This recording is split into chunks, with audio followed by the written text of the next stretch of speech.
यह पहला मौका है जब किसी आपदा के वक्त देश के नाम दान प्रधानमंत्री राहत कोष में मंगवाने के बजाय एक नया फंड बनाकर मंगाया जा रहा है। इसका नाम है पीएम केयर फंड। इस फंड में कितना पैसा आ रहा है, उसे कहाँ खर्च किया जा रहा है, इसका हिसाब किताब पब्लिकली नहीं है। जब सूचना के अधिकार के कानून के तहत इस फंड से जुड़ी जानकारी मांगी गई तो मालूम हुआ आरटीआई के दायरे में यह नहीं आता है। कोरोना वायरस से लड़ने के लिए बनाए गए पीएम केयर फंड पर शुरू से ही सवाल खड़े हो चुके हैं। राहुल गांधी तो इसका ऑडिट कराने की मांग कर चुके हैं। पीएम केयर फंड से जुड़े कुछ सवाल भी हैं जिसके जवाब देने वाला कोई नहीं है। सबसे बड़ा सवाल यह है कि जब प्रधानमंत्री राहत कोष है तो पीएम केयर फंड बनाने की क्या ज़रूरत थी।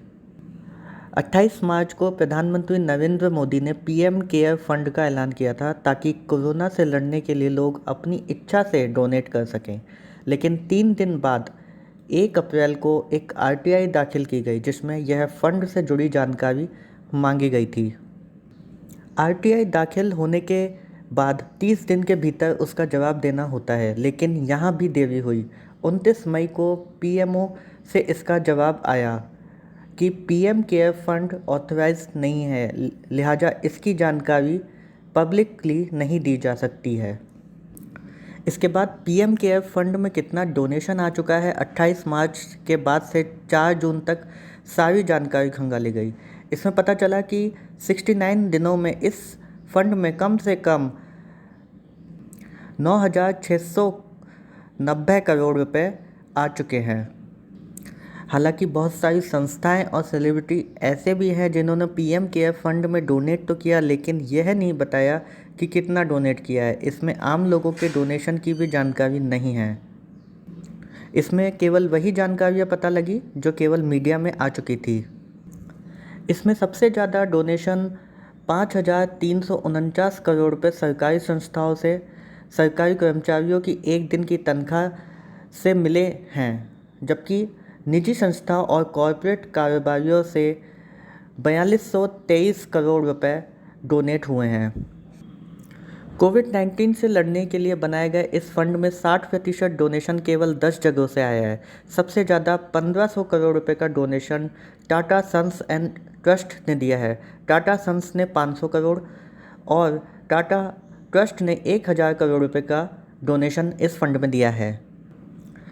इसके अलावा ऊर्जा मंत्रालय के अधीन कंपनियों की तरफ से 925 करोड़ रुपए का डोनेशन मिला है, जबकि रक्षा मंत्रालय की तरफ से 500 करोड़ रुपए का डोनेशन इस फंड में मिला है। सीडीएस जनरल विपिन रावत ने जो 1 साल तक हर महीने 50,000 रुपये पीएम केयर फंड में डोनेट करने का फैसला किया है। 13 मई को पीएमओ की तरफ से बताया गया कि पीएम केयर फंड में आए डोनेशन से 3100 करोड़ रुपए रिलीज़ कर दिए गए हैं, जिसमें से 2000 करोड़ रुपए से 50,000 मेड इन इंडिया वेंटिलेटर खरीदे गए, जबकि बाकी 1000 करोड़ रुपए से प्रवासी मजदूरों के 100 करोड़ रुपए की वैक्सीन के रिसर्च में खर्च किया गया। आज़ादी के बंटवारे के वक्त पाकिस्तान से भारत लौट रहे लोगों की मदद के लिए जनवरी 1948 में उस समय के प्रधानमंत्री जवाहरलाल नेहरू ने लोगों की अपील पर प्रधानमंत्री राष्ट्रीय राहत कोष की स्थापना की थी। लेकिन अब इस फंड के पैसों का इस्तेमाल बाढ़, भूकंप, तूफान जैसी प्राकृतिक आपदाओं में मारे गए लोगों के परिजनों की सहायता के लिए किया जाता है। ये फंड पूरी तरह से जनता के पैसों से ही बना है और इसमें सरकार से किसी भी तरह की कोई सहायता प्राप्त नहीं होती है। पीएम केयर फंड की वेबसाइट पर मौजूद जानकारी के मुताबिक 16 दिसंबर 2019 तक इसमें 3,800 करोड़ रुपए जमा थे। वित्त वर्ष 2018-2019 में इस फंड में 738 करोड़ रुपए आए थे। इसमें से सरकार ने 212 करोड़ रुपए इस फंड में से खर्च किए थे। वीडियो की जानकारी अगर आपको अच्छी लगी हो तो प्लीज़ इस चैनल को सब्सक्राइब कीजिए, शेयर कीजिए इस वीडियो को ताकि ज़्यादा से ज़्यादा जानकारी लोगों तक पहुंचती जाए। लाइक कीजिए। हम ऐसे ही इंटरेस्टिंग और नॉलेजफुल वीडियो इस चैनल पे लाते रहते हैं। फिर मिलेंगे एक और नए वीडियो के साथ। थैंक यू, गुड बाय, अपना ध्यान रखिए।